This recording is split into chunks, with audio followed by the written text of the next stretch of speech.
guy. I ran into him a few times, did not try to pick up on me. Oh, the next one I was going to tell you was Richard Simmons. So I hired one of my other bandmates who was gay, and I got him a job at this place. And Richard Simmons had came in to do some overdub work, or voiceover work. That's what it was. And I guess his gaydar, they call it, was on because he saw my band member.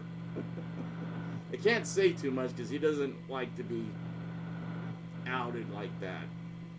And he just started chasing him. And this building is like set up in a circle with all the offices and bays and edit bays and all that in a big circle.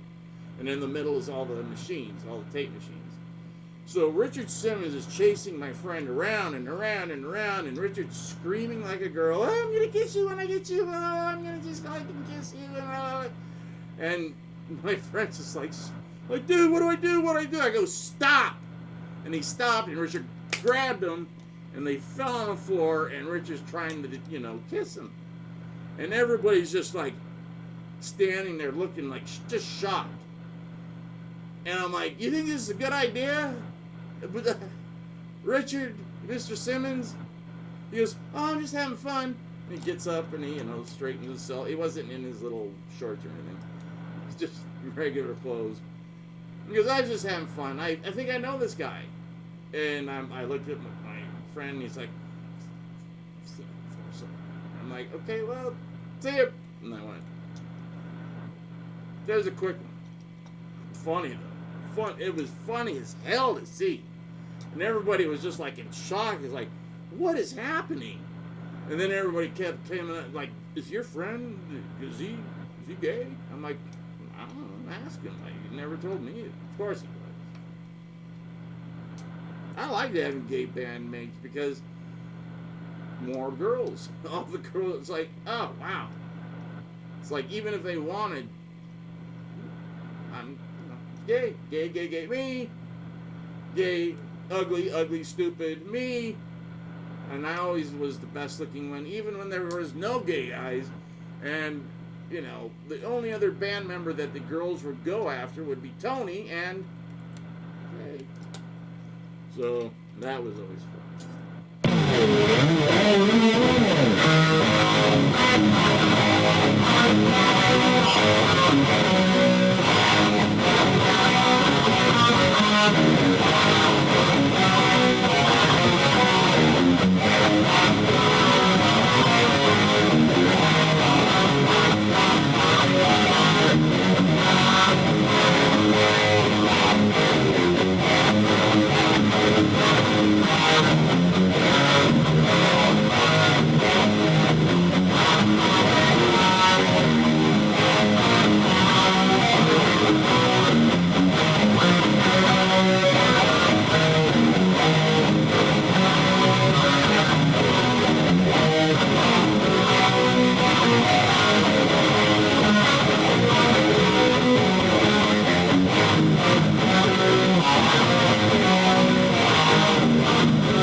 Ted Nugent story some other time because I got a Ted Nugent story too. This guy has an ego. I also have his pinball machine, and I carried the back glass to a show he was doing down at the House of Blues, where my mom met Eddie. and I'm holding the back glass, and it's, you know, wrapped in 2 blankets. I'm sitting there whole show by the bar just holding it. And who's the really famous photographer? Was it Finn? He did a lot of Randy shots, a lot of Randy Rhoads shots. I can't think of his name, but he was there shooting Ted. And he's like, "What do you have in wrapped up in a blanket?" I go, "Well, I got a Ted Nugent back glass, and I brought it to the show, and I wanted him to sign it." And he said he would always remember me. He goes, "I got a memory, man, because I live good, I eat good, I'm, you know, I hunt my own food. I would never forget anybody. So you tell me your name." I go, "Michael Sheessh," because I helped him get a Wonder Bar put on Les Paul standard of his. And he goes, "You're going to be my Burbank hookup." And he called on me like 3 or 4 times to get stuff done when he was in town recording. Over like 3 or 4 years when I was still working on and off at this place called Clean Music in Burbank. So, the guy goes backstage and he goes, "Ba-da-da-da." The guy says he did something for you. He used to work at a place in Burbank. And he goes, "Yeah, I know him." So, bring him back. So, they brings him back. And he's like, "Hey, let me see." He's like, "Hey."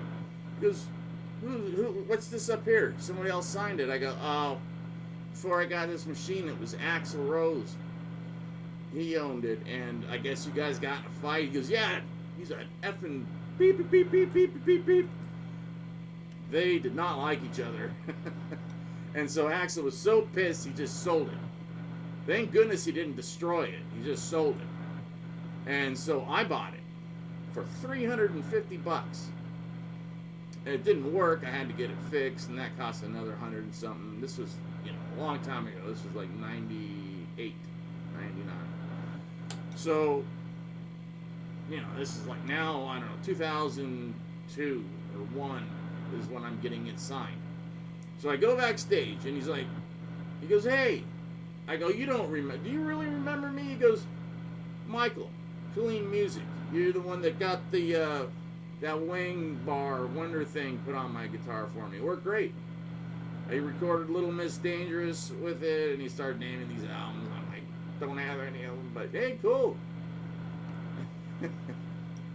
I'm like, "I cannot believe you remember my name after all these years." It had been like 20 years.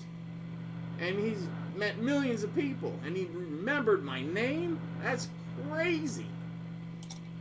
Because I didn't tell the guy. I just said, he says he'll remember me. I wanted to see if he would remember me. I didn't tell him my name. I go, "Don't tell him my name. Just tell him I had something done for him at a place in Burbank called Clean Music. I had a wing bar put on his Les Paul." Tell him that. And that was it. So there's your Ted Nugent story. 2 stories. 2 in 1.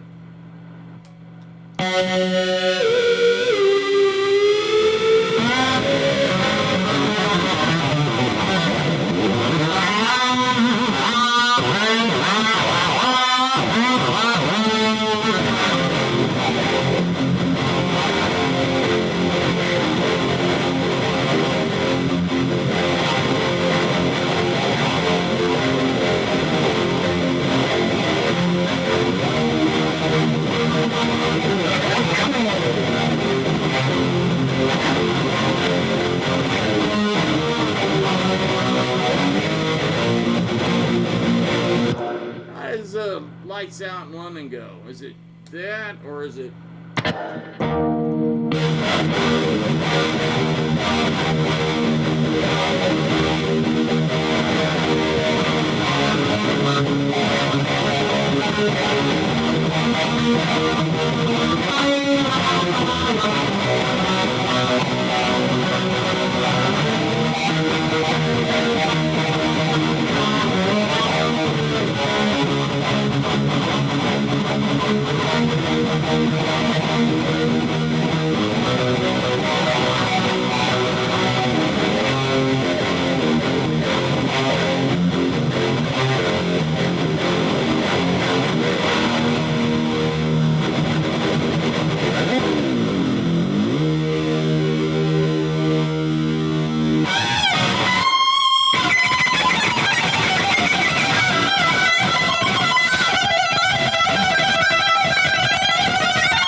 Lakes, I gotta go.